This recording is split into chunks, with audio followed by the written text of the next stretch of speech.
Hello and welcome to CDO Magazine interview series. I am Denise Collison with SHI International, and we are partnering with CDO Magazine, MIT, CDOIQ, and the International Society of Chief Data Officers in a series of interviews. Today, I have the pleasure of talking with Benjamin Wiles, who is the CDO at Clemson University. Welcome, Ben. Hey, Denise, it's great to meet you. And yeah, thanks for having me. I look forward to it. Okay, so let's talk about barriers to data literacy. We know poor data quality, data silos, missing context behind data. How do organizations start addressing these barriers? And are there any that I missed?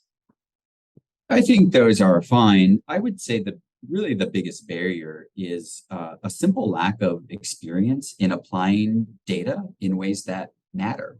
So you don't worry about data quality if you're not applying data in ways that matter. Right. Mm-hmm. So, and you don't worry about all data quality everywhere all the time. You really have to get a feel and develop intuition for what matters. The first thing I would really do is to start small. And, before you try to play the game and build out a large scale initiative, you've got to spend some time scrimmaging. Ask and answer questions that you have the data for. Maybe you roughly know the answers to. Build confidence in your ability to understand how quality affects those types of questions. It's pretty easy to find flaws in very simple kinds of situations. But as executive leaders, they don't necessarily care about all those nuances, nor do scientists, right? We understand that the way you categorize people is never perfect, but okay, it's good enough. And that's really in a business setting, what you're looking for, maybe in a scientific setting too. So, help create a playbook in your employees' minds, develop the statistical habits of mind by doing that and crafting those good analytic and statistical questions. The middle of the hourglass is not a naturally occurring human process, I think. Mm-hmm. Like you really have to train to do it. Just like, but we could all go out and play soccer together. We would just go chase the ball like my son does out on the field. But, if you had plays, it's much better when you get into it. So I think that's very possible. And I think you could then better ascertain where people are at too. If someone can't sort rows in Excel, they're not going to be able to think about data infrastructure and how that plays out. Yeah, makes sense. I appreciate that. So we've been talking a little bit interspersed here in our conversation about leaders and their roles and what we can do to kind of educate our leaders a little bit more on these things. But how important is a leader's role in a change management effort? And what can we do to develop leadership skills to prepare them to lead their employees through a change? Yeah, one of the best aspects of leadership that I think I've heard is the ability to create meaning from uncertainty for others. So when something happens, someone doesn't know wrong, you're the one creating some meaning for people. Now, that can be done from anywhere by anyone. It doesn't have to be, authoritative kind of leadership. And I would argue, in a change management initiative, it's probably best if people other than you are doing it. So if someone's creating meaning out there, embrace it. Don't try to shut that down or anything. You might need some steering and some guidance. But if no one is creating meaning for this change, somebody's got to step up. Mm-hmm. Right. And if that's you and that's your accountability, that, well, frankly, it's your goal. You've got to help create that meaning for people. And you're going to have a lot of uncertainty. Around these things too. So it goes back to crafting, the story and the narrative for people too. But I think that's the best way that leaders can help is just by creating meaning. Yeah, I really like that perspective. And I think I'm just going to add, I think the meaning has to be, it can't just be money. It can't just be profits. It can't just be those like staple things that an organization likes to focus on. I think it's got to go a little bit beyond that. Do you think that's true?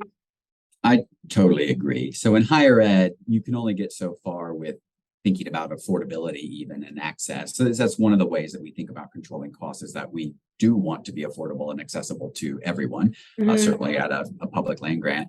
But I would guess, and really to get your employees to work for themselves and for you, there's got to be something more than money. Yeah. And why, money for the firm and money for them. Right. You're gonna hit. You're on this treadmill that you can't sustain Yeah. in doing that. And why do you want more money? Do you want to have more? Again, back to your own Yeah. personal professional goals. How can you build your real self? Yeah. Money's Are good you? too, right? Yeah. Yeah. No, I know. And it's important, but that should just be like almost like a table stake. There's got to be something on top of it. And I think like when I was listening to you speak, I'm thinking, okay, yeah, what's the impact that we're making on our communities or on the environment or on the whatever industry you're in? Like just go that one step further and really get that meaning out there and get commitment to that meaning. I think that you said before, to get people to want to work and work well for you and for themselves, like I think that's what will really get them going. So and continue going through a change too, which is a big deal, right? Change is hard. Yeah. I mean, there really is some actual factual pain associated with it and some effort and some failure. And Yeah. you've got to have robust sources of motivation, I would say. And so Yeah. if you're only leaning, like you said, on one source of motivation, may not be your best strategy. Diversify your portfolio. Yeah. So you teach, and I can't wait to hear the answer to this, but in my prep for this interview, I was reading a little bit more about like change management theory and things like that. And I read a lot about frameworks, change management frameworks. Do you think it's important to follow a framework, or can you just, kind of create it as you go? Can you be agile, or do you need to like stick to a script? Yeah, I think that's a good question. Yeah. And I'm going to give you the typical consultant type answer of it depends. I'm ready. I love those two words. The ideal of agility is very popular, but I guess I believe that agility can only be empowered by stability, right? So if you have no structure, agility is chaos. On the other hand, talk about uncertainty. Uncertainty is ubiquitous, especially in systems that have people, and there's no way for you to account for everything through some framework and provide the manual by which all things will happen. And so striking a balance, right? So if you inventory the amount of uncertainty surrounding your initiative, what I would say is create the least restrictive environment that allows individuals to solve problems as they arise and adjust course. Now, the least restrictive environment in that case may be very restrictive in your situation. I don't know. In that case, that's what you need to get the job done. But I would encourage people to loosen up the reins. And we talk about this in education quite a bit when teaching and things. You could have this direct instruction, you lecture all the things, they take all the notes, and then they push it back to you. It's kind of a weird effort, and you're not sure that you're actually getting what you think you're putting into it either. It's not generalizable, and in the case of change, it's not sustainable if it's so unnatural. So they can do all these calculus problems, but then they go out to their engineering job and they don't once think about calculus. Again, it's not clear why we're doing this. So that's what I would say. But if you have a methodology that works for you, just like project management or whatever, explaining that to people, I think there are disciplines and things that people just don't know exist. So giving some structure, like what is a project manager, for instance? Okay, what do we mean by data governance? It has to have some structure to it in putting those things down. I think that is autonomy supportive structure, not control, which is the opposite of autonomy. Yeah. Autonomy supported structure. Yeah. I like that. Depending upon it, of course, it's all about perspectives too. So some people view, say, the military as autonomy supportive, army of one. Sure. Okay.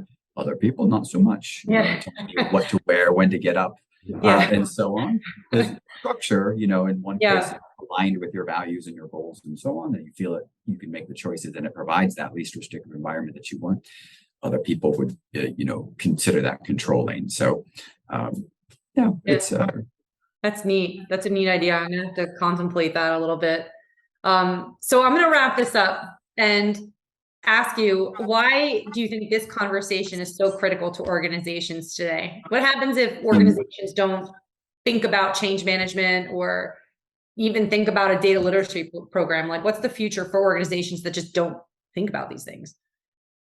Yeah, I mean, in a word, bleak, probably. But in reference to something I said earlier, I guess if you have these conversations and plan appropriately, the wind's at your back the whole way. Things are still going to be hard and your efforts may fail, but not because of that, right? Like, Yeah. if you fail to have these conversations up front, you're guaranteed to have the wind in your face. At worst, maybe, I mean, at best, you'll have the wind in your face, and at worst, you're just going to step off a cliff. So I don't know. There's a saying that, if you make the way things are a part of your plan, then the world will cooperate you to achieve your goals. So you can't, whatever you're doing, I mean, you could take some other physical analogy. I guess if you're building a rocket and you don't account for wind resistance, well, you're going to struggle in that. And if you do, then you've got that in the equation. So I think you might get lucky, right? Or you might push through somehow, through some kind of more authoritarian type regime or a huge influx of resources if you happen to have that. But I don't think most people do. And I don't think either of those are sustainable. So the future doesn't bode well if those are your only tactics. Yeah. Thank you for that. Yeah, I think that importance of this conversation and putting thought into these things before an organization just jumps into whatever change it might be is really important. Like, I think we probably can't talk about it enough, honestly, right now, especially as things are happening so fast. We have to slow down and prepare and really think about the process that we're going to follow. So I really appreciate that. So I'm just going to say, I feel like I need to drive to South Carolina and audit a class or two. So if you see me sitting there in the back, you'll know why, except not a math class. I don't think I can handle that. But it was such a pleasure to get to know you today, Ben. And I just thank you so much for sharing all of your expertise and your thoughts and perspectives with us. Really great conversation. Yeah, thanks. I really enjoyed the conversation. You made it easy to kind of talk naturally and anchor some of these ideas in ways that I haven't thought about yet. So thank you for that as well. Yeah, not a problem. I might be coming to ask you a few more questions offline. I think I have a lot to learn from you. But thank you again. And for everyone listening, please visit cdomagazine.tech for additional interviews.